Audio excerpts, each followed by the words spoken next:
Newcastle Fans TV. We have Kyle. How are you doing? I'm alright, how are you? I'm tired, as I've told you off camera. I'm knackered. But anyway, the show must go on. Never mind me. We're going to be talking about Newcastle.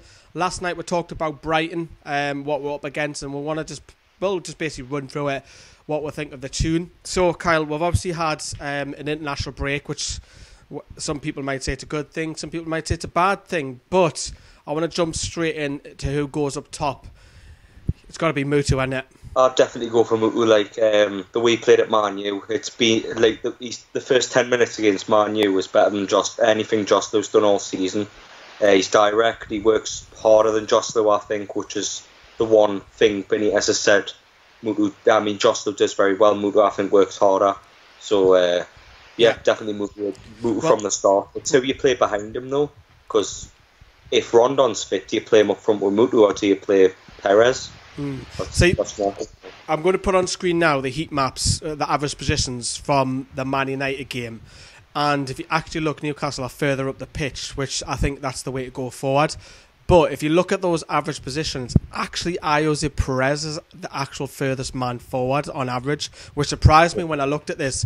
But if you look at this, you can see Mutu and Perez are so close to each other, and also if you drop further back, Shelby and Diarra were so close together, then everyone else is quite width apart. Do you think that's a way to go forward? That, we've got to strike a partnership, two strikers being close together rather than being so far apart, and also the two centre midfielders? Well, it could be literally a case of Perez and Mutu keep swapping positions. One's a forward and one's the centre, the number 10. I think that's the way he went for it at Man U, and it seemed to work really well. Perez and Mutu intertwined really well, and in the middle the park as well, Diarra and Shelby doing the same. You cannot go defensive this time. He's got to go for it. I think we looked really, really impressive. I mean, going 2-0 at Old Trafford's mint, but we really surprised Man United. And we had, 13 shots at Old Trafford. Now, people might say, oh, well, you're playing a Man United side, not great, but still that is an impressive stat. 8 of them on target. So we did test the goalkeeper and we scored 2 goals. And you've got to attack Brighton. Is it a must-win game? I think for a lot of the fans it is, and I do agree with them. I think it is to kickstart the season. We've had the excuse of saying we've had the big teams, we've had a couple of poor performances, but this is one of them games where you'd look at the start that when the fixture list comes out, Brighton's one of them teams where you think it should be 3 points, and I think we need to get kickstart the season against Brighton on Saturday, definitely. So who do you feel needs to step up the game going forward? Do you think Shelby? Do you think Kennedy? Not individually. I just think the whole team need to step up on Saturday. It's an absolute must. Again, Kevin Nolan summed it up perfectly. They need to step up and stand up and be counted, because 51,500 Geordies are going to be trying to get the win. That's what he said, and I agree completely.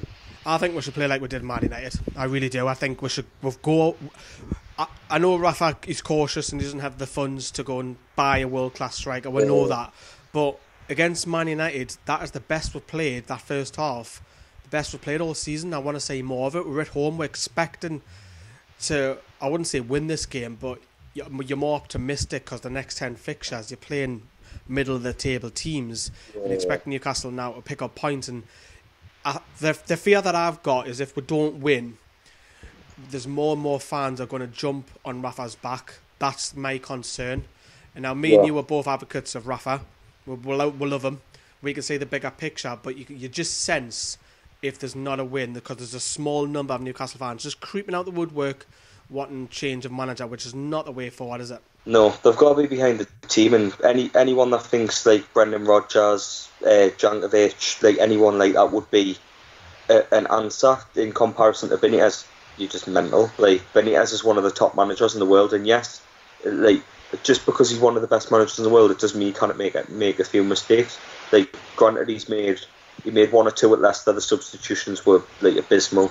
I'll say that. Chelsea could have went for it a bit more, but the man makes mistakes. You know what I mean? It's like on the Facebook page, Mark put up a post the other day. Should Rodgers come in if Benitez loses his next two games? I summed it up perfectly. I says we could have lost every game 4-0.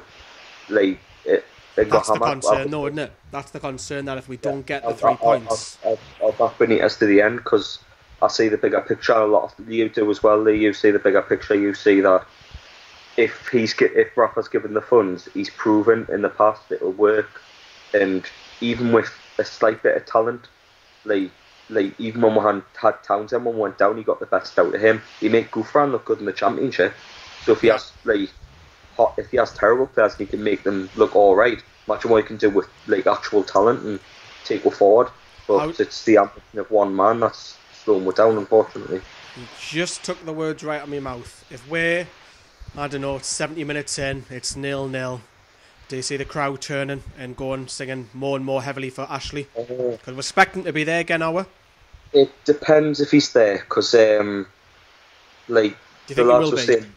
lads were saying on like when we did the podcast, like it does depend if he's there, because if he's there, he allows himself to be a target, and that's the problem. Like if he's not there, we can focus more on the team and like supporting the team. But when he's there, if things are going bad, like obviously it's going to be the norm to target him because he's been the problem. Like over the past 10 years, Ashley's been the problem. That's why Newcastle as a club is deteriorating and like being pulled back because of Mike Ashley. And obviously, if we're losing a game or it's not going well, he's going to be a target because plain simply he's there. I want as a fan to support the team, but if he's there and things aren't going well, he's majorly at fault for this. So I'm going to give me a comment on him when he's there. Do you think an early goal is what Newcastle need? Yeah, I think it'd be reminiscent of Southampton last season because that was a big game as well. And Kennedy scored after 2 minutes, and that set the tone. The crowd got behind the players, and we went on to hammer them. So I think an early goal would be huge for Newcastle. Now, and obviously Brighton last season they weren't that great away from home. They've improved. They've improved a little bit. They're a bit harder to beat because they've got a few better players. But if we get the early goal, we can. Like momentum can shift in the crowd. Yeah, I would agree. I think it's a different. If we score first, I think it's a different game. I think the focus will be more on the team rather than Ashley in the crowd if we're winning the game. But if we're not winning the game, Kyle, and like I say, we're singing for Ashley. My only concern is you can look at the bigger picture again. Is have we got a plan B from the bench? We haven't, have we? Is that a criticism of Rafa? Am I fair to say that? Well, the lack of depth in the squad isn't down to Rafa. Yep. It's down to Ashley not investing. But that's it. We've covered it loads of times. So why doesn't if we're 0-0 and we're coming to the last 10 minutes, then why doesn't Rafa go long and bring on Hostel and go two up top and go direct? Why doesn't he have that plan B? Because he's so focused on this 4-2-3-1. He changes like for like, and I would love to just see two up top. Go direct, mix it up, have a plan B. Aye, but to be fair, sitting in the stands, if there's 10 minutes to go and you see Joslu come on, you're not the most motivated to see him. Well, I'll tell you what, if I say Hoslu come on and say Federico Fernandez come off, I'm all for it. It's attack and move.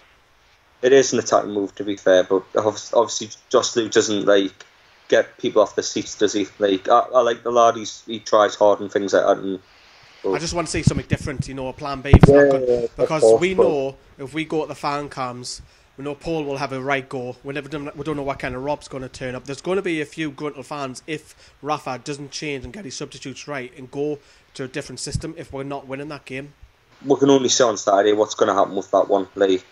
Hopefully we can get the early goal, like you said, and romp home a win, but you never know in Newcastle. It's a roller coaster, isn't it? How do you think we're going to play? Do you think we're going to be cautious? Do you think we're going to be attacking? Well, for one, I hope we don't go direct. I hope we've learned we're lesson from Leicester, because we decided to put the ball to Joslu against Leicester, and obviously Morgan and Maguire ate them up. Brighton have a similar defence. They've got Lewis Dunk and they've got... Well, we didn't score against them last year in 2 games. No, we didn't, and that's obviously a major concern. Who started both those games up top? Dunk. It was... Well, they played Dunk and Duffy at centre-back, didn't they? Duffy and Dunk, the big centre-halves, they're just going to eat balls going up into the air at them. So I think if you get two nimble forwards and get him on the ball. Because as great as they are in the air, Dunk and Duffy, they're not very fast.